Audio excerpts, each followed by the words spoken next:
Well, hello, boys and ghouls. Thank you for joining me for tonight's story. Tonight's story will be about the Hollering Woman, who's also known in legends as La Llorona. So, our story begins with a beautiful woman who marries a wealthy rancher, and they have two beautiful kids together. So, one day, she sees her husband with another woman. In a blind rage, she takes her two kids and she goes down to the river. In her blind madness, she pushes her two kids into the river and she throws herself in. But immediately, as soon as they're in the water, she snaps and she regrets what she's doing.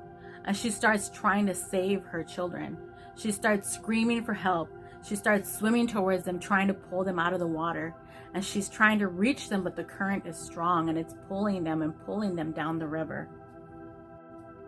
Now she manages to escape the water and she runs screaming down the side of the river, screaming, trying to find her children.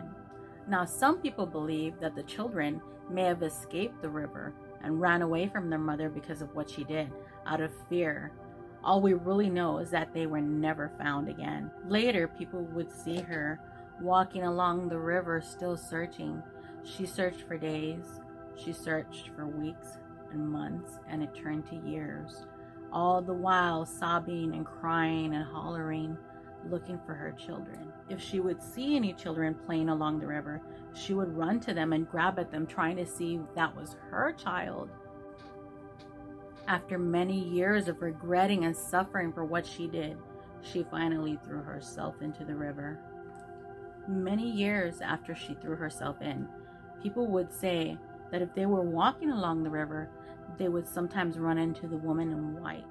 They would see the figure of a woman walking along the river, and she was sobbing and crying, and some people could hear her saying, mis hijos, which means my children. Some people have even seen her when they're driving across the bridge. They'll stop because they're worried about this woman who's walking along the bridge, and they see her all in a white dress and she's crying, and they're asking her, "Are you okay?" But these drivers usually rush away in fear when they see that this woman has no feet. She's floating.